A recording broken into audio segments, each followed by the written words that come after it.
Hey everyone, my name is Shane Sexton. I'm a cybersecurity instructor, and in this video, we are going to look at physical security, which is kind of one of two necessary elements of cybersecurity in general.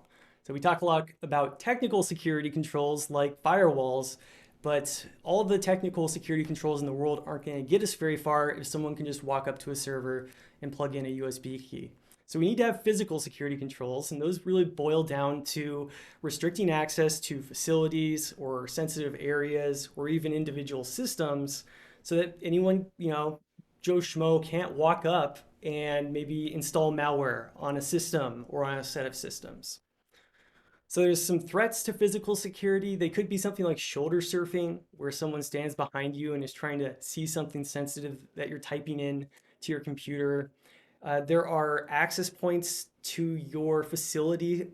Since we have employees that need to come and go, we've naturally got doors and so forth, or maybe even hatches on the roof, and those should be monitored. If they're not being monitored, if there isn't a locking mechanism in place, then those become very attractive for attackers who might want to sneak in and circumvent any security controls.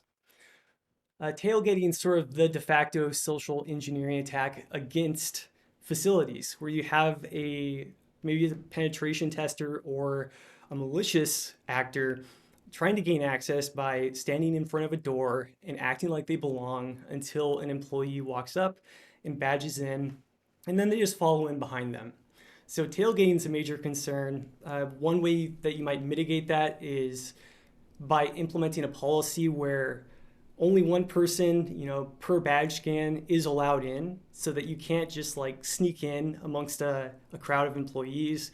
You could enforce that with a security guard or with a turnstile or even a man trap if you have the budget.